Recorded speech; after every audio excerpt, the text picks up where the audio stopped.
el pastor más joven de una megaiglesia en la historia. Aunque hubiera discutido tal aseveración, esta fue la etiqueta que me pusieron cuando fui a pastorear una iglesia grande y floreciente del profundo sur, la iglesia de Brook Hills en Birmingham, Alabama. Desde el primer día, me encontré inmerso en estrategias para hacer que la iglesia fuera mayor y mejor. Autores que respeto mucho hubieran dicho: decide lo grande que quieres que sea tu iglesia y trata de llegar a esa meta, ya sean 5, 10 o 20,000 miembros. Pronto, mi nombre casi estaba a la cabeza de la lista de los pastores de las iglesias de más rápido crecimiento en Estados Unidos. Allí estaba, viviendo el sueño de la iglesia americana. Sin embargo, cada vez me sentía más inquieto. Ante todo, mi modelo en el ministerio es el de un hombre que pasó la mayor parte de su ministerio con 12 hombres. Un hombre que, cuando dejó esta tierra, solo tenía unas 120 personas que hacían lo que él les decía que hicieran. En realidad, era más una mini iglesia. Jesucristo, el pastor más joven de una mini iglesia de la historia. Entonces, ¿cómo podía reconciliar la idea de pastorear a miles de personas, con la realidad de que a mi mayor ejemplo en el ministerio lo conocían por alejar a miles de personas? Cada vez que crecía la multitud, decía algo así: si no comen la carne del Hijo del Hombre ni beben su sangre, no tienen realmente vida. 1. No era precisamente la táctica más indicada para el crecimiento de la iglesia. Casi puedo imaginarme la expresión en las caras de los discípulos. No, que no mencione lo de beber su sangre. Nunca entraremos en la lista de los movimientos con más rápido crecimiento si sigue pidiéndoles que lo coman. Al final de este discurso, todas las multitudes se marchaban y solo quedaban 12. Al parecer, a Jesús no le interesaba venderse a las masas. Sus invitaciones a los posibles seguidores eran, sin duda, más costosas de lo que las multitudes estaban dispuestas a aceptar, y a él parecía no molestarle. En su lugar, se concentró en los pocos que creían en él cuando decía cosas radicales. Y a través de la obediencia radical de estos, cambió el curso de la historia. Pronto, me di cuenta de que esta dirección me llevaba a chocar con la cultura eclesiástica estadounidense, donde el éxito se define por multitudes mayores, presupuestos mayores y edificios mayores. Ahora, me enfrentaba a una alarmante realidad: Jesús despreciaba las cosas que eran más importantes para mi cultura de iglesia. Entonces, ¿qué debía hacer? Me enfrenté a dos grandes preguntas. La primera era simple. ¿Estaba dispuesto a creerle a Jesús? Estaba dispuesto a escoger a Jesús aunque hubiera dicho cosas radicales que alejaban a las multitudes. La segunda pregunta fue más desafiante. Estaba dispuesto a obedecer a Jesús. Mi mayor temor, incluso ahora, es escuchar las palabras de Jesús y hacer oídos sordos, satisfecho con conformarme con algo menor que una obediencia radical a Él. En otras palabras, mi mayor temor es hacer con exactitud lo que hizo la mayoría de la gente cuando se encontró con Jesús en el primer siglo. Por eso escribí este libro. Estoy en un proceso. Aún así, estoy convencido de que no es solo un proceso para pastores. Estoy convencido de que estas preguntas son críticas para toda la comunidad de fe en nuestro país en el día de hoy. Estoy convencido de que como seguidores de Cristo en las iglesias estadounidenses hemos adoptado valores e ideas que no solo son antibíblicos, sino que, en realidad, contradicen el evangelio que decimos creer. Y estoy convencido de que tenemos una opción.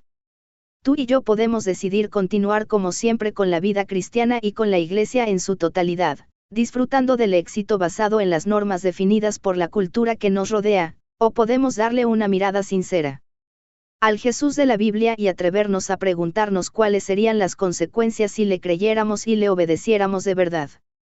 Te invito a unirte a este proceso. No pretendo tener todas las respuestas. En realidad, tengo más preguntas que respuestas.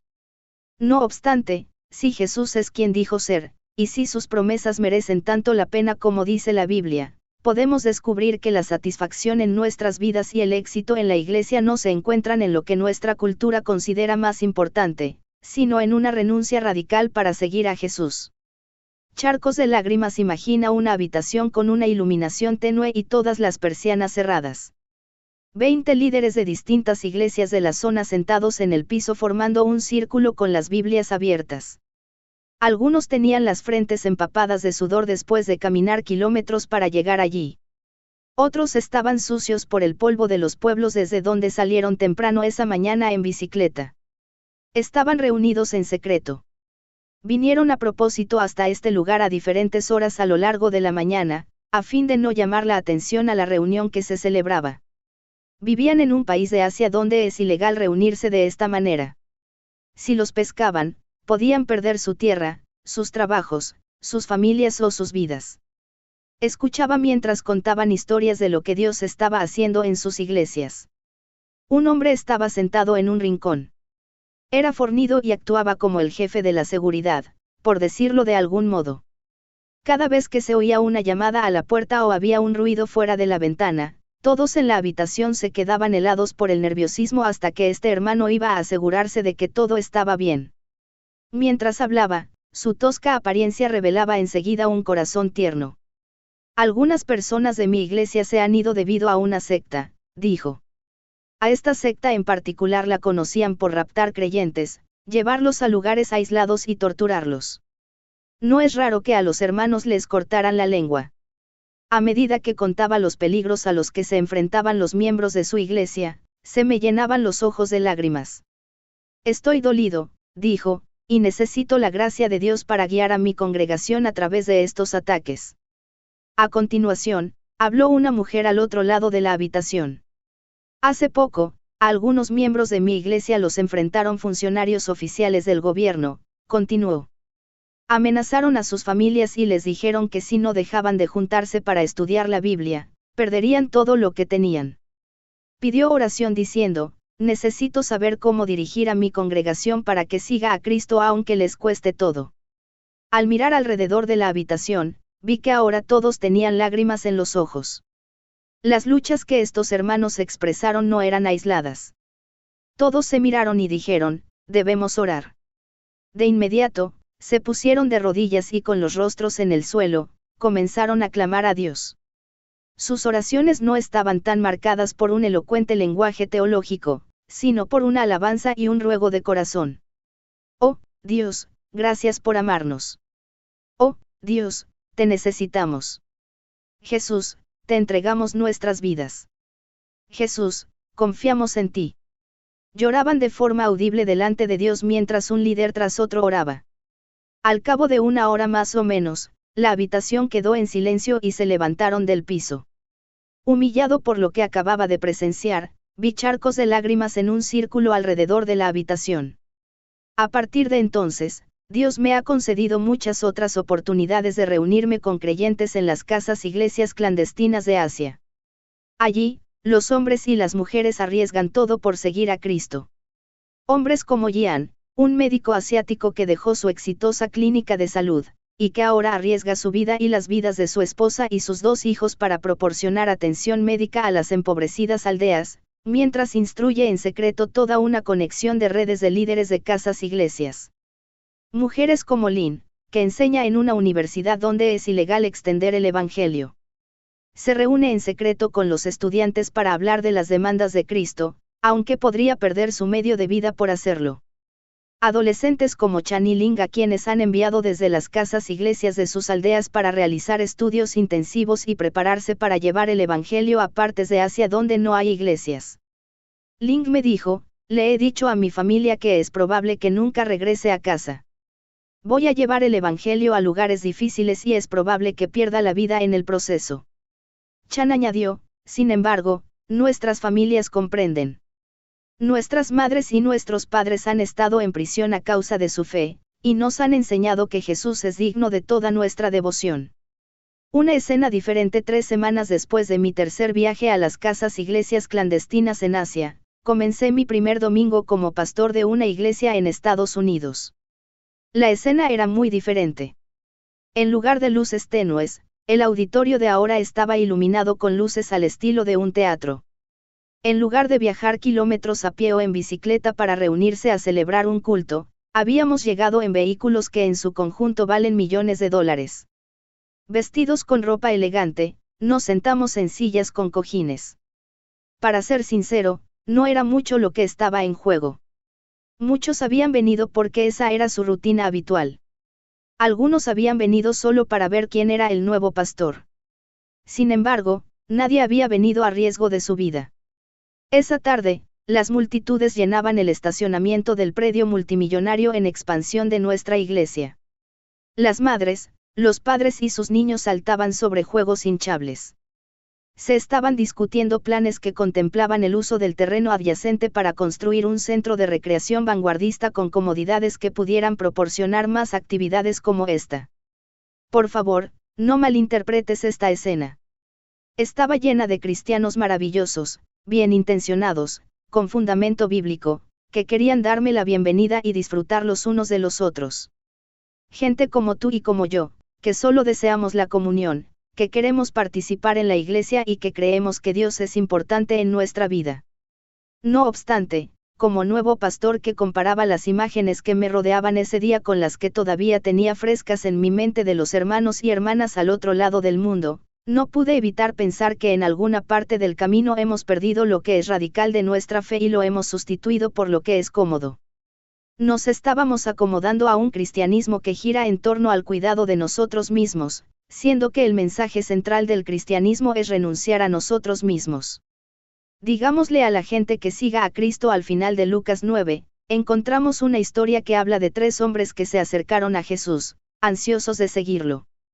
Sin embargo, de manera sorprendente, Jesús parece tratar de disuadirlos. El primer hombre dijo: «Te seguiré a donde quiera que vayas». Jesús respondió: «Las zorras tienen madrigueras y las aves tienen nidos, pero el Hijo del Hombre no tiene dónde recostar la cabeza». 3. En otras palabras, Jesús le dijo a este hombre que no esperara tener un hogar en el viaje que tenía por delante. Los seguidores de Cristo no tienen garantía de que sus necesidades básicas de refugio estarán cubiertas. El segundo hombre le dijo a Jesús que su padre acababa de morir. El hombre quería regresar, enterrar a su padre y luego seguir a Jesús.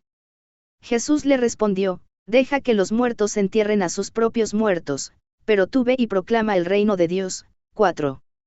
Recuerdo vívidamente el momento en que mi padre murió de manera inesperada de un ataque al corazón. En medio del inmenso dolor de los días que siguieron y del profundo deseo de mi corazón de honrar a mi padre en el funeral, no puedo imaginar oír esas palabras de Jesús: «Ni siquiera vayas al funeral de tu padre. Hay cosas más importantes que hacer». Un tercer hombre se acercó a Jesús y le dijo que deseaba seguirlo, pero antes de hacerlo, quería despedirse de su familia. Jesús no se lo permitió. Le dijo: «Nadie que mire atrás después de poner la mano en el arado es apto para el reino de Dios». 5.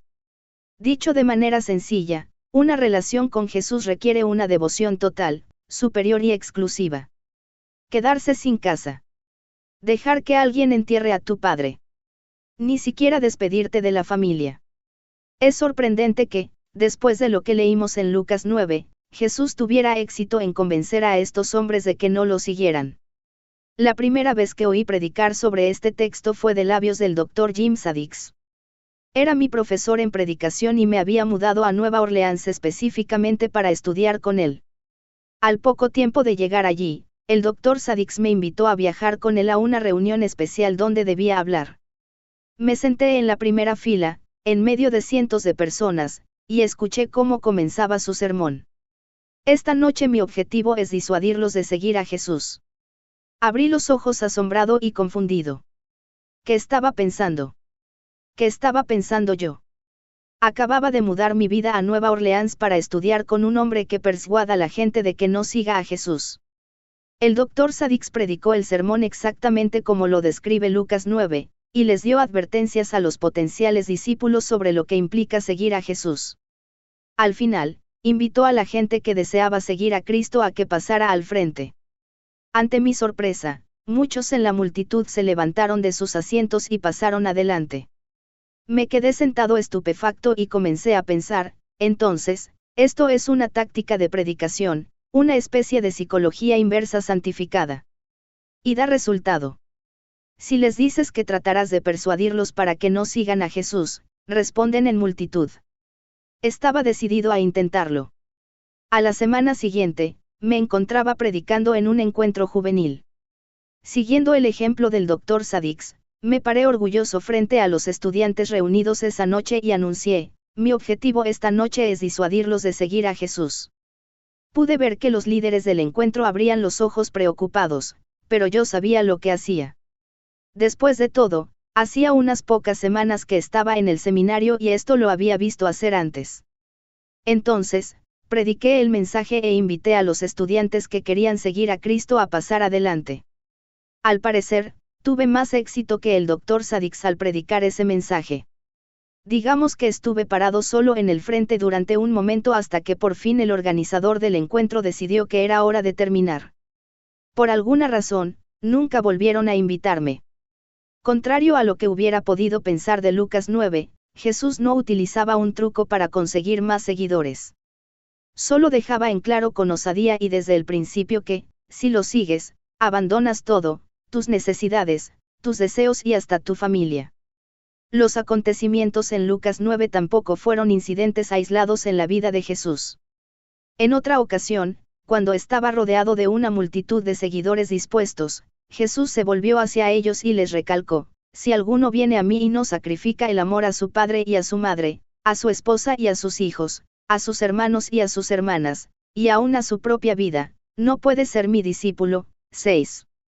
Imagínate oír estas palabras de un desconocido maestro judío en el primer siglo. A la mayoría de nosotros nos hubiera perdido a la primera palabra.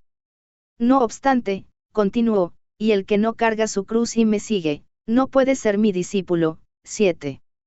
Ahora bien, esto ya está subiendo de tono. Levanta un instrumento de tortura y sígueme.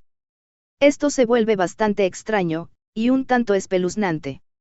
Imagina a un líder que sube a escena hoy e invita a todos los que quieran seguirlo a tomar una silla eléctrica y ser sus discípulos.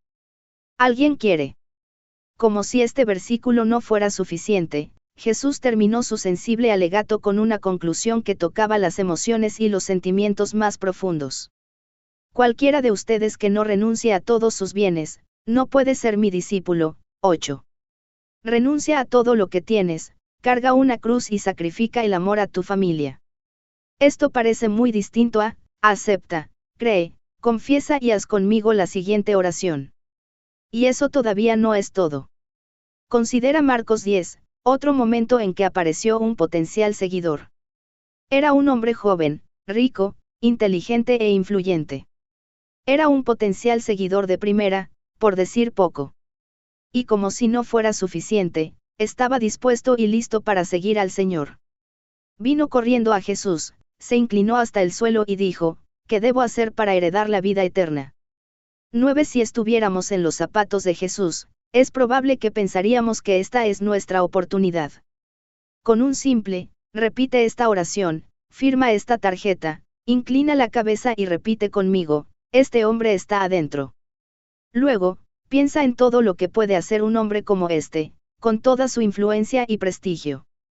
Podemos incluirlo en el circuito evangelizador. Puede comenzar a contar su testimonio, a firmar libros, a juntar dinero para la causa. No se necesita mucho esfuerzo, tenemos que tenerlo adentro. Es lamentable, pero Jesús no tenía los libros de evangelización personal que tenemos hoy y que nos dicen cómo echar la red y cerrar el trato. En cambio, Jesús solo le dijo lo siguiente: una sola cosa te falta, anda, vende todo lo que tienes y dáselo a los pobres, y tendrás tesoro en el cielo. Luego ven y sígueme. 10. ¿En qué estaba pensando? Jesús había cometido el clásico disparate de dejar escapar al pez gordo. El costo era demasiado elevado. Sin embargo, la clase de entrega que Jesús le pidió al joven rico es la parte medular de la invitación que hace Jesús en todos los evangelios.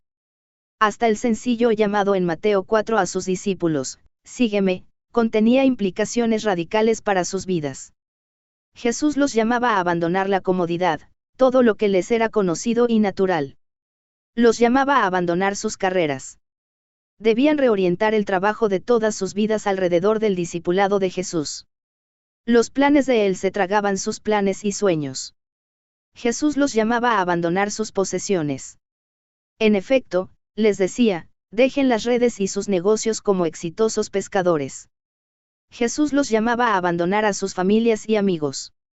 cuando Jacobo y Juan dejaron a su padre, vemos cómo cobran vida las palabras de Jesús en Lucas 14. En definitiva, Jesús los llamaba a renunciar a sí mismos. Dejaban la seguridad por la inseguridad y el peligro, en lugar de protegerse, se entregaban por sí solos. En un mundo que premia al que se promociona a sí mismo, seguían a un maestro que les enseñaba a crucificarse a sí mismos. Y la historia nos cuenta el resultado. Casi todos perdieron sus vidas por haber respondido a su invitación. ¿Y qué hay de nosotros? Pongámonos en los zapatos de estos entusiastas seguidores de Jesús del primer siglo. ¿Y si yo fuera el discípulo potencial al que le dijeran que dejara las redes? ¿Y si tú fueras ese a quien Jesús le dijo que ni siquiera se despidiera de su familia? ¿Y si se nos dijera que aborrezcamos a nuestra familia y renunciemos a todo lo que tenemos para seguir a Jesús? Aquí es donde nos enfrentamos a una peligrosa realidad. Debemos renunciar a todo lo que tenemos para seguir a Jesús. Debemos amarlo de tal manera que nuestras relaciones más queridas en este mundo parezcan sin importancia. Y es absolutamente probable que nos diga que vendamos todo lo que tenemos y se lo demos a los pobres. Sin embargo, no queremos creerlo. Tenemos temor de lo que pudiera significar para nuestra vida. Entonces, pasamos estos pasajes por la razón. Jesús no nos diría que no enterremos a nuestro Padre o que no le digamos adiós a nuestra familia. Jesús no dijo literalmente que vendamos todo lo que tenemos y se lo demos a los pobres. Lo que en realidad quiso decir fue. Y aquí es donde debemos hacer una pausa, porque estamos comenzando a redefinir el cristianismo. Estamos cediendo a la peligrosa tentación de tomar al Jesús de la Biblia y torcerlo hasta obtener una versión con la que nos sintamos más cómodos, un Jesús agradable, de clase media y estadounidense. Un Jesús que no se preocupe por el materialismo y que nunca sea capaz de pedirnos que demos todo lo que tenemos. Un Jesús que no espere que abandonemos nuestras relaciones más estrechas para que Él reciba todo nuestro afecto. Un Jesús que no tenga problema con la devoción nominal que no invade nuestras comodidades porque, después de todo, Él nos ama tal cual somos. Un Jesús que quiere que seamos equilibrados, que evitemos los peligros extremos y que, en realidad, quiere que evitemos toda clase de peligro. Un Jesús que nos consuele y nos dé prosperidad mientras vivimos nuestro paseo cristiano en el sueño americano 10A. Sin embargo, nos damos cuenta de lo que estamos haciendo. Estamos moldeando a Jesús a nuestra imagen. Comienza a parecerse mucho a nosotros porque ese Jesús es con el que nos sentimos más cómodos. Y el peligro es que cuando nos reunimos en nuestros templos para cantar y levantar las manos en adoración, es probable que no estemos adorando al Jesús de la Biblia. En cambio, podemos estar adorándonos a nosotros mismos. El costo de la falta de discipulado. Dietrich Bonhoeffer, un teólogo alemán que luchó por seguir a Cristo en medio del gobierno nazi, fue el autor de uno de los grandes libros cristianos del siglo XX. Allí escribió que el primer llamado que experimenta todo cristiano es, el llamado a abandonar lo que lo liga al mundo. El tema del libro se resume en una potente oración: cuando Cristo llama a un hombre, le pide que venga y muera. 11. Bonhoeffer tituló de manera muy adecuada su libro El costo del discipulado. Basándonos en lo que nos dicen los evangelios respecto a Jesús, debemos estar de acuerdo en que el costo del discipulado es grande. Entonces, me pregunto si el costo de la falta del discipulado no es incluso mayor. Sin duda, el precio es alto para la gente que no conoce a Cristo y que vive en un mundo donde los cristianos escapan de la fe que lleva a negarse a uno mismo y se acomodan en una fe que les permite la complacencia propia. Mientras los cristianos deciden pasar la vida cumpliendo el sueño americano en lugar de entregar sus vidas para proclamar el reino de Dios, literalmente miles de millones de personas necesitadas del Evangelio permanecen en la oscuridad. Pocos meses antes de ser pastor, me paré en lo alto de una montaña en el corazón de Hyderabad, India. Este punto alto de la ciudad albergaba un templo para los dioses hindúes. Olía las ofrendas que se les habían ofrecido a los dioses de madera que tenía detrás de mí. Vi multitudes de personas delante de mí. En cualquier dirección que girara, podía ver un centro urbano con millones y millones de personas. Fue entonces cuando me di cuenta. La abrumadora mayoría de esta gente nunca había escuchado siquiera el Evangelio. Ofrecen sacrificios religiosos todos los días porque nadie les ha dicho que, en Cristo, ya se ofreció el sacrificio definitivo en su favor. Como resultado, viven sin Cristo y si nada cambia, también morirán sin Él. Mientras estaba parado allí en esa montaña, Dios dominó mi corazón e inundó mi mente con una palabra resonante: despierta. Despierta y date cuenta de que hay cosas infinitamente más importantes en tu vida que el fútbol y una cuenta de ahorros. Despierta y comprende que hay batallas reales que pelear, diferentes por completo a las batallas superficiales e insignificantes en las que te concentras. Despierta a las incontables multitudes que hoy están destinadas a una eternidad sin Cristo. El precio de nuestra falta de discipulado es alto para quienes están sin Cristo. También es alto para los pobres de este mundo. Considera el costo cuando los cristianos pasan por alto que Jesús les manda a vender sus posesiones y darles a los pobres y, en cambio, deciden gastar sus recursos en mejores comodidades, casas mayores, autos más bonitos y más pertenencias. Considera el costo cuando estos cristianos se reúnen en los templos y deciden gastar millones de dólares en bonitos edificios donde reunirse, en sillas mullidas donde sentarse y en interminables programas para disfrutar. Considera el costo para las multitudes muertas de hambre que quedan fuera de la puerta de la opulencia cristiana contemporánea. Recuerdo cuando me preparaba para hacer el primer viaje a Sudán en 2001. El país todavía estaba en guerra y la región de Darfur, al oeste de Sudán, había comenzado a salir en los titulares. Un par de meses antes de partir, recibí una publicación cristiana de noticias en el correo electrónico. La portada tenía dos titulares uno al lado del otro. No estoy seguro de si el editor planeó poner estos titulares en particular uno junto al otro o si, en realidad, se le pasó por alto y cometió un grave error. El título de la izquierda decía: Primera Iglesia Bautista celebra la inauguración de su nuevo edificio de 23 millones de dólares. A continuación, un largo artículo elogiaba el nuevo y costoso santuario. Describía en detalle el mármol exquisito, el intrincado diseño y los hermosos vidrios de colores. A la derecha, había un artículo mucho más pequeño. El título decía: Ayuda humanitaria de los bautistas a los refugiados sudaneses. Como estaba a punto de ir a Sudán, este título atrajo mi atención.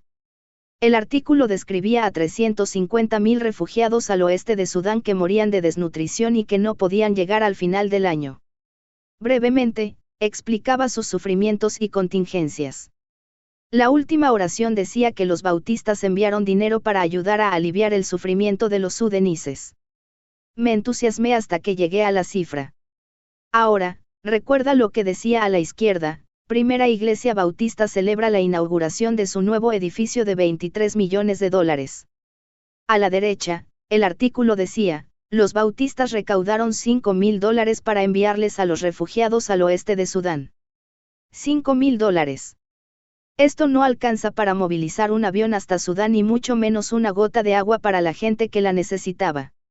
23 millones de dólares para un adornado santuario y $5.000 para cientos de miles de hombres, mujeres y niños que morían de hambre, sin tener fe en Cristo en su mayoría. ¿A dónde nos equivocamos? ¿Cómo llegamos al punto en que esto resulta tolerable?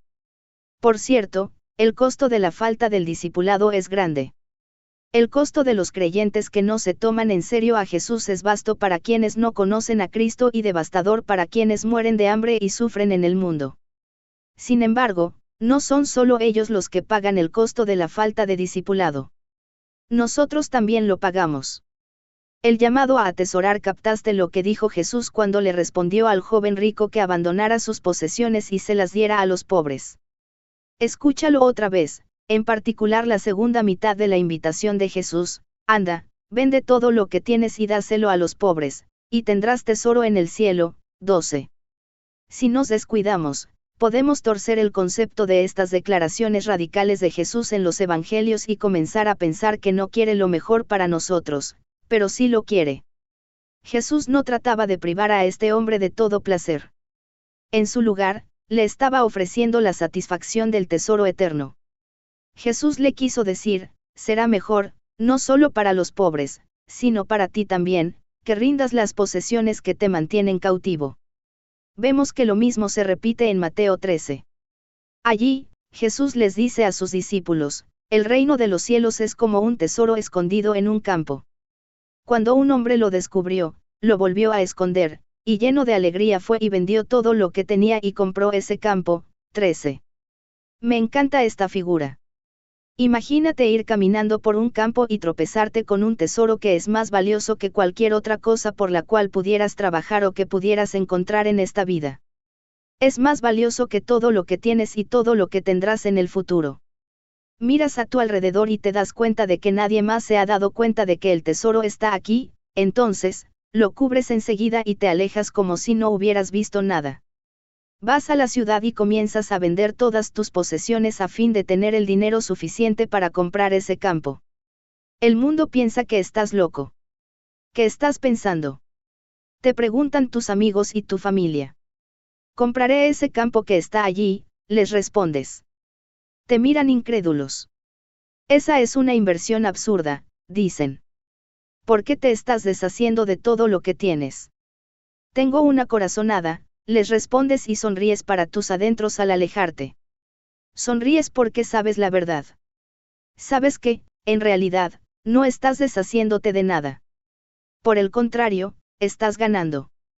Sí, abandonas todo lo que tienes, pero al mismo tiempo ganas más de lo que podrías tener de otra manera. Entonces, con alegría, vendes todo, renuncias a todo. ¿Por qué? Porque has encontrado algo por lo que vale la pena perder todo lo demás. Esta es la imagen de Jesús en el Evangelio. Él es alguien, por quien vale la pena perderlo todo. Y si nos alejamos del Jesús del Evangelio, nos alejamos de las riquezas eternas. El costo de la falta del discipulado es profundamente mayor para nosotros que el costo del discipulado. Porque cuando abandonamos las baratijas de este mundo y respondemos a la invitación radical de Jesús, descubrimos el infinito tesoro de conocerlo y experimentarlo a Él. Él lo vale. Esto nos lleva a la pregunta crucial que debe hacerse todo el que profesa seguir a Jesús o quien piensa seguirlo. ¿De verdad creemos que Él vale lo suficiente como para abandonarlo todo? Tú y yo creemos de verdad que Jesús es tan bueno, tan satisfactorio y tan gratificante como para dejar todo lo que tenemos, todo lo que poseemos y todo lo que somos para encontrar la plenitud en Él. Tú y yo le creemos lo suficiente como para obedecerlo y seguirlo a donde quiera que nos lleve, aun cuando las multitudes en nuestra cultura, y tal vez en nuestras iglesias, vayan en dirección opuesta. En este libro quiero mostrarte que, con la mejor de las intenciones, nos hemos apartado de Jesús. En muchos aspectos, hemos adoptado a ciegas y sin saberlo valores e ideas que son comunes en nuestra cultura, pero que van en contra del Evangelio que enseñamos. Aquí estamos, en medio de un sueño americano dominado por el avance personal, la autoestima y la autosuficiencia, por el individualismo, el materialismo y el universalismo. Sin embargo, quiero mostrarte la desesperada necesidad que tenemos de volver a revisar las palabras de Jesús, de escucharlas, de creerlas y de obedecerlas. Debemos regresar con urgencia al Evangelio bíblico, porque el costo de no hacerlo es elevado para nuestras vidas, nuestras familias, nuestras iglesias y el mundo que nos rodea. Como mencioné antes, tengo más preguntas que respuestas. Además, cada día veo más desconexión entre el Cristo de la Escritura y el cristianismo que caracteriza mi vida y la iglesia que Dios me ha confiado para que guíe. Todavía me queda mucho por recorrer.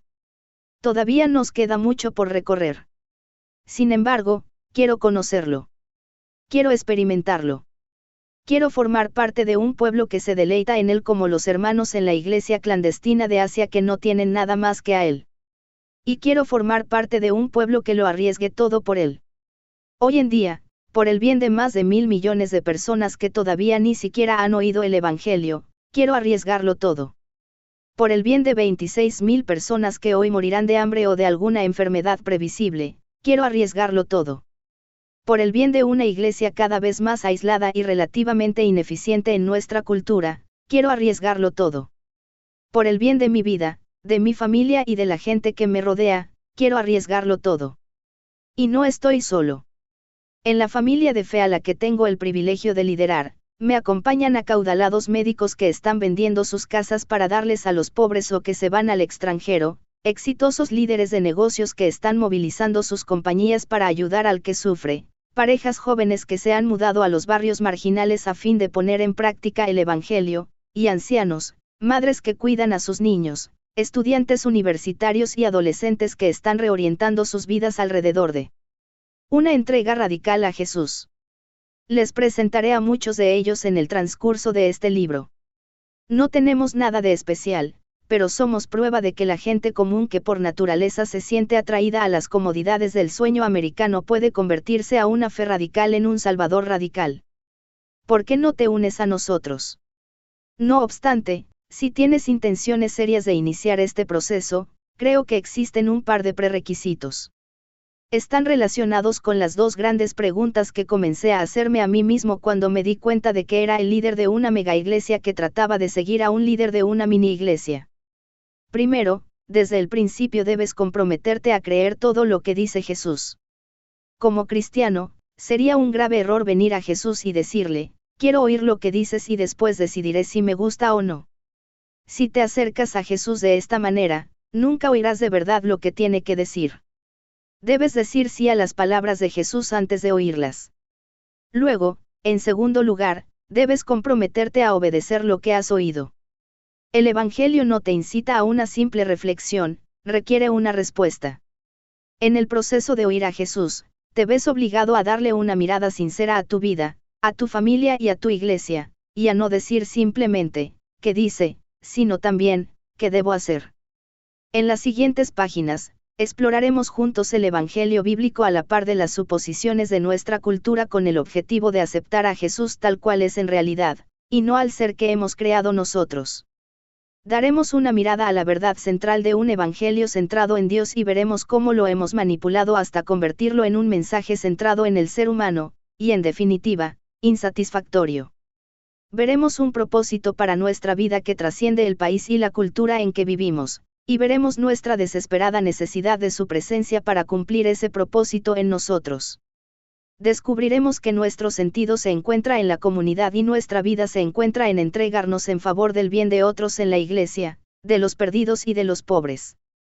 Evaluaremos si la verdadera seguridad se encuentra en este mundo y, al final, nos decidiremos a no desperdiciar nuestra vida en nada que no sea una entrega incondicional e intransigente a un Salvador amoroso y lleno de gracia que nos invita a correr un riesgo radical y nos promete una recompensa radical.